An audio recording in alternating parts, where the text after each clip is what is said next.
Kumusta mga fur parents? Naghahanap ka ba ng mga quality na daily supply o needs ng mga fur babies nyo? Kami nang bahala sa inyo dahil nandito na ang Daddy's Pet para sa mga fur babies nyo. Ang pinaka-quality at pinaka-affordable pet supplies and services in town.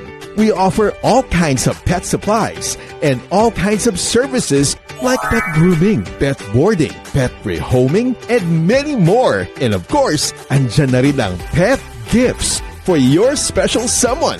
Hatid rin namin ang mga mababait na staff para sa mga fur babies nyo, kaya naman we ensure na safe at comfortable ang mga fur babies nyo. So what are you waiting for, mga ka-fur parents?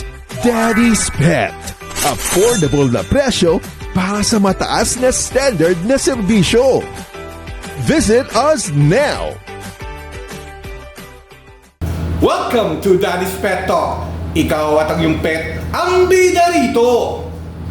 Magandang araw po sa inyo, Sir Robert and Ma'am Joy. Magandang araw.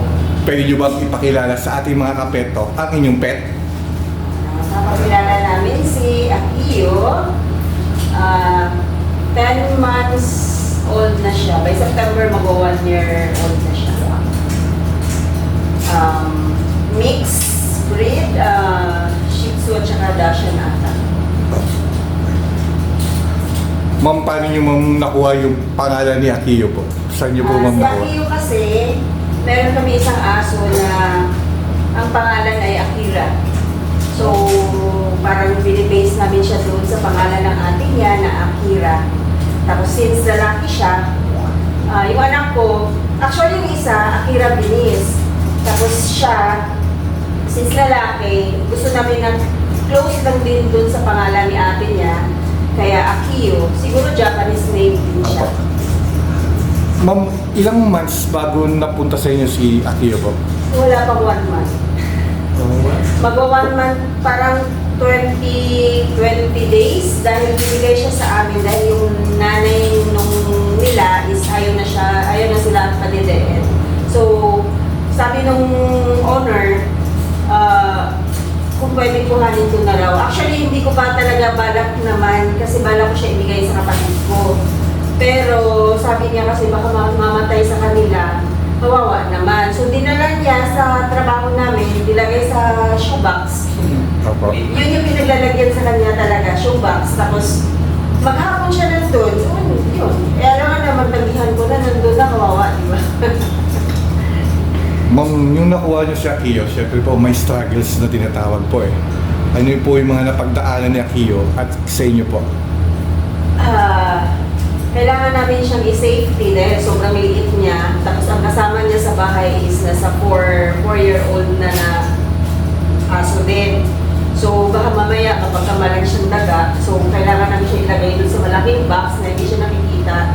Tapos pagdating sa gabi, kung saan sasala kami doon, din siya sasala doon sa malaking box. Pag sa gabi naman, papasok din namin siya sa kwarto kasama namin. Pero doon pa rin sa box. Tapos gigising kami para sa milk niya. Ang pinaka-struggle is ayaw niya sa bote. Gusto niya sa bowl na magdila-dila siya. So, Nadala nyo rin siya sa vet, ma'am? isang beses pa lang. For Vaccine? deworming. Deworming po. Pero wala namang iba. Pero paano naman namin? At saka, vaccine pala for anti-rabies. Importante yun. Correct. Ma'am, mapili ba si Akio sa pagkain po ba? So far, hindi. Hindi, kahit ano, kinakain. Kahit ano. Basta ano yung mga... Dog food.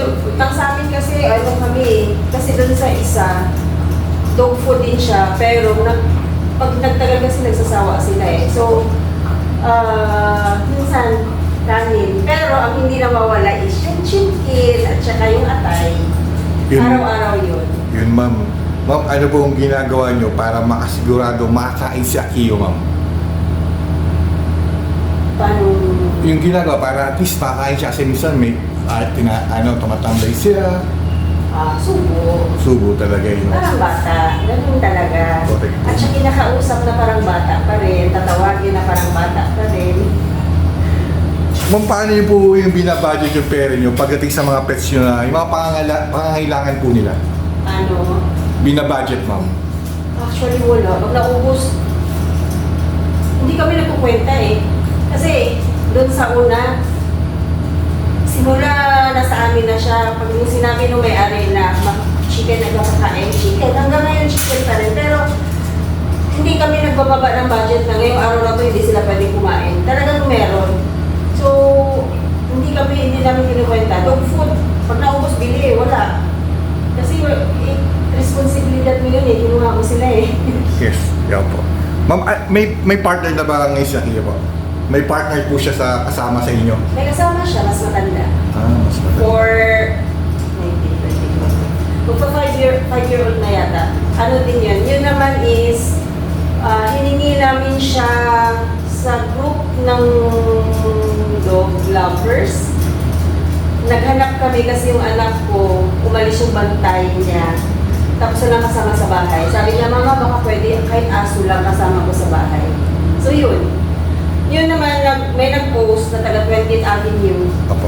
Na-tsempuhan na minessage ko. Tapos nag-decide siya na sa amin ibigay dahil malapit lang para kung sakali mag-follow up siya, gusto niya makita yung aso,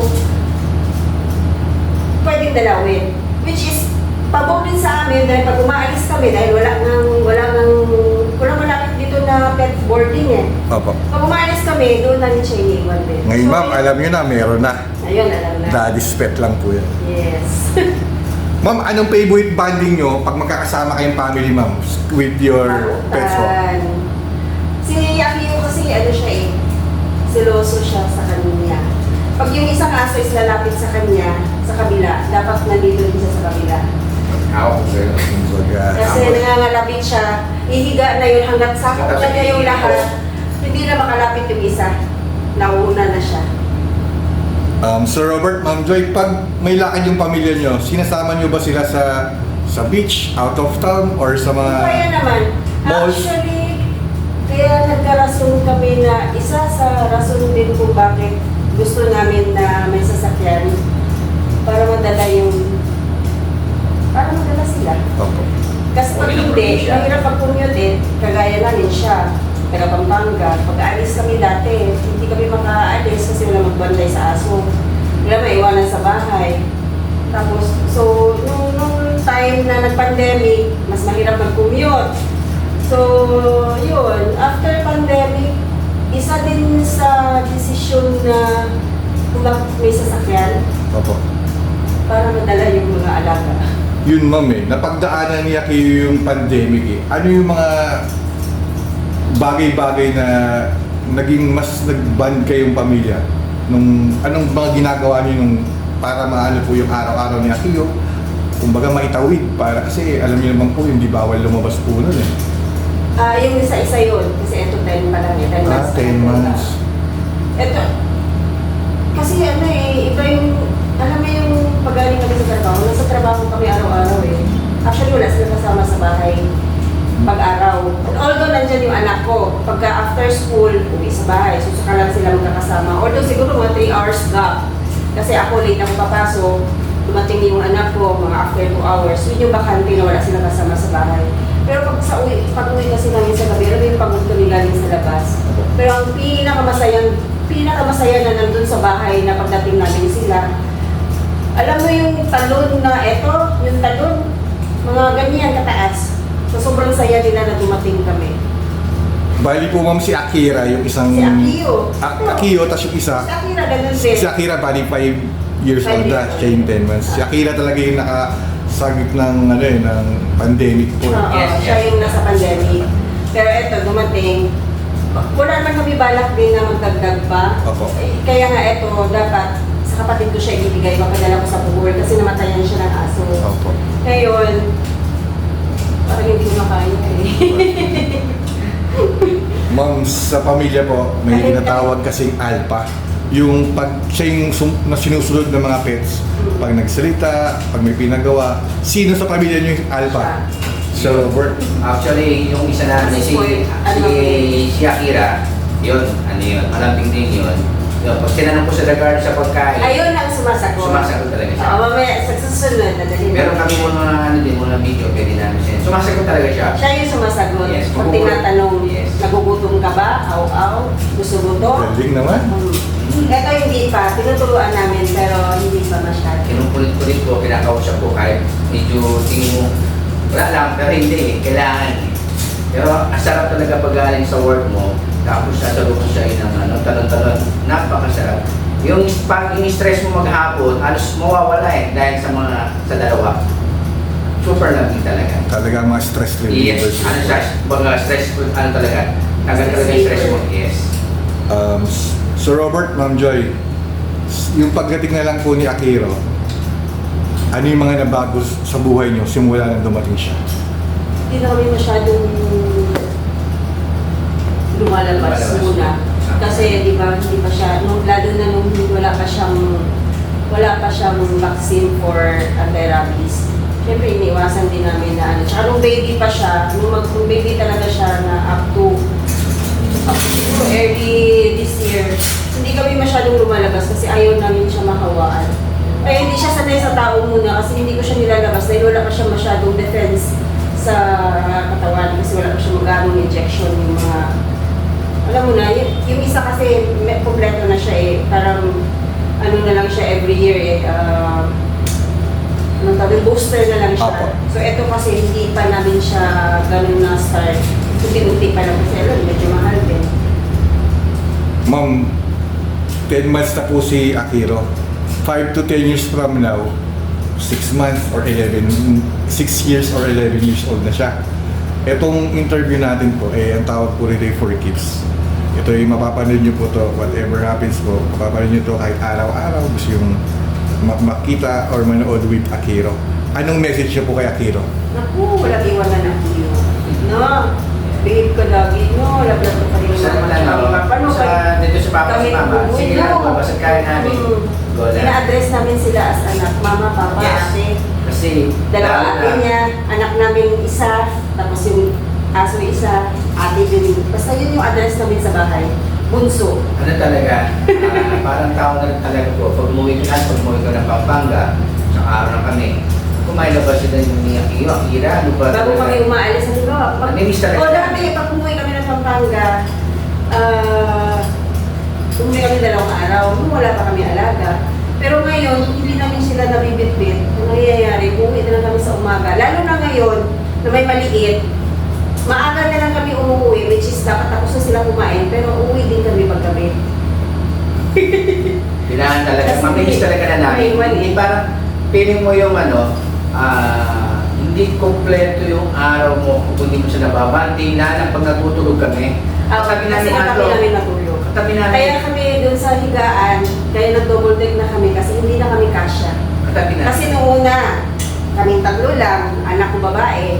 Nung sumunod, may isang aso na, so 4 na kami. Lumaki na yung aso, hindi na kami kasya sa higaan. So kung bumili kami higaan, sa taas yung anak na babae, kami ng 3 sa baba. Nagdagdag may isa, siguro kasya pa naman kami kasi maliit pa siya. Sir Robert and Ma'am Joy, napansin nyo ba, nung dumating kayo dito sa Daddy's Pet po kanina, maingay po yung mga nandito ng pet na sa Daddy's Pet. Tapos mahihayin si Akiro. Kung nawi-witness nyo po, di ba nagsabi kong huwag kayong maingay, ma-interview tayo. Nakita nyo nag-ano rin si Akiro. Tingnan nyo, kanina Hindi gusto siya niya. nagtapon. Mas, alam mo, yung mga kasama nito sa, alam ko maingay ito eh, pero pag sinabi mo interview, yun yung nahiwagaan ako na para sa akin or sa inyo, ang edad po talaga nila, sa akin po, 2 years old na bata hanggang 5 to 9 years old po. Na, alam niyo pong naintindihan nila po talaga. Kaya doon rin ako napamahal sa mga pets ko. Ano na pag kinakausap mo sila, parang tao talaga. Ano po, tama po yun. Ito Ma'am Joyce, Sir Robert, nag-message kay Akiro. Anong may papangako niyo naman kay Akiro? Walang iwanan. Hanggat kaya. Yes. Hanggat kaya. Kasi alam naman natin na yung buhay naman nila is hindi naman katulad din sa atin eh. Diba? Tsaka once na tinanggap po sila sa inyo, is parang sigilin mo na sila. Correct po. Ito Ma'am, ito, isa rin sa dahilan kung bakit ko ginawa itong vlog na to. Tapos sa YouTube, kasi alam ko maraming gumagamit rin po ng YouTube. Maraming gusto mag-alaga ng first timer ng mga four parents po. Kasi po, nakita ko po kayo, very pagpunta nyo rito, kung gaano nyo kamahal yung dog. So kaya gusto ko interview yung mga pamilya. Pwede nyo ba i-share or bigyan ng advice yung mga kapetok natin na manonood ng videos nyo po para at least alam nila kung ano mga dapat gawin po?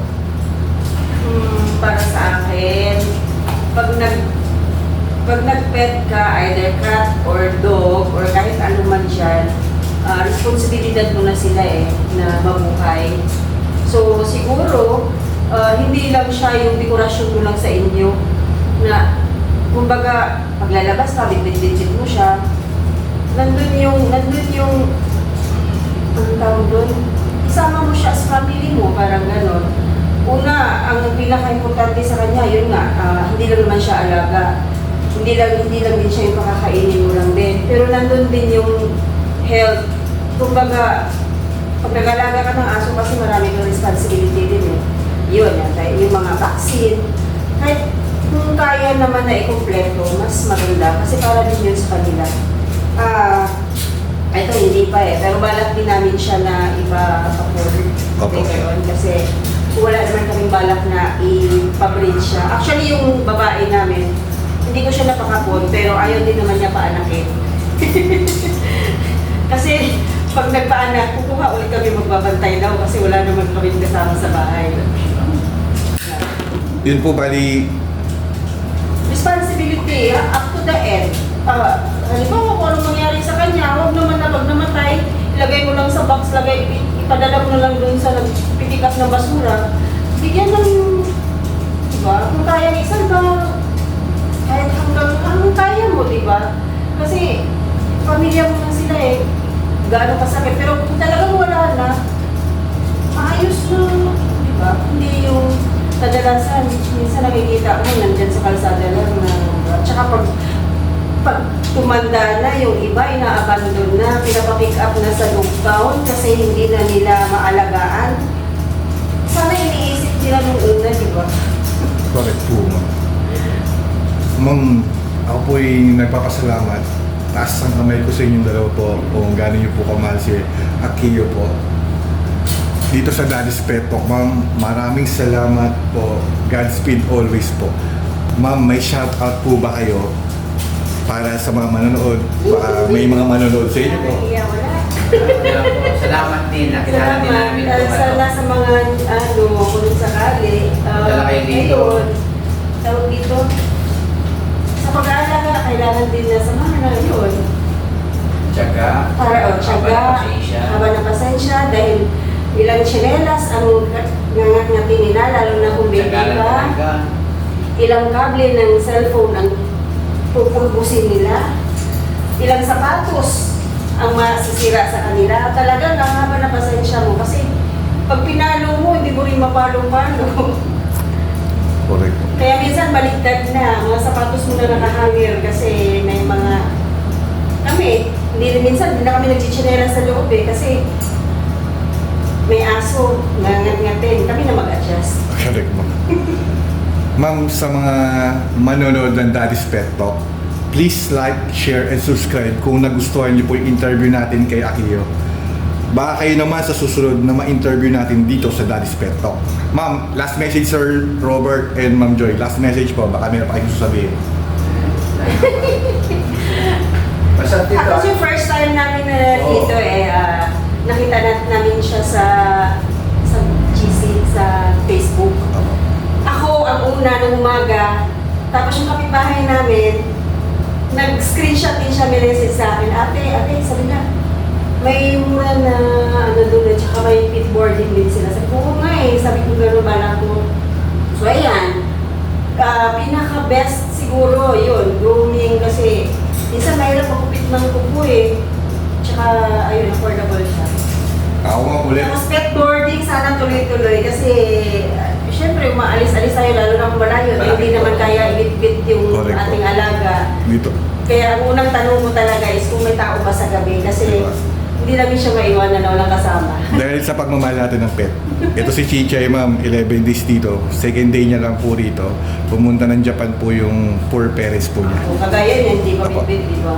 Dahil nandito si Chichay, kailangan po natin siyang alagaan at bantayan kasi marami rin, may sakit rin si Chichay.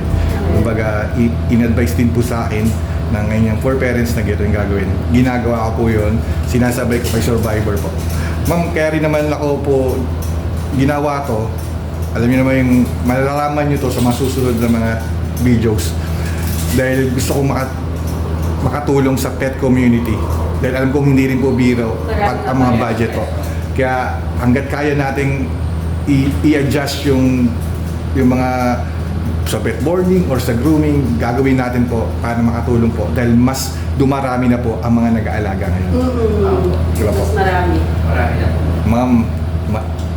Ma'am Joy, Sir Robert, Akiro. Yan. Dito sa Daddy's Pet Talk, kayo ang bida rito. Maraming salamat po, sir. Thank you. Maraming salamat. Thank you rin. Thank you!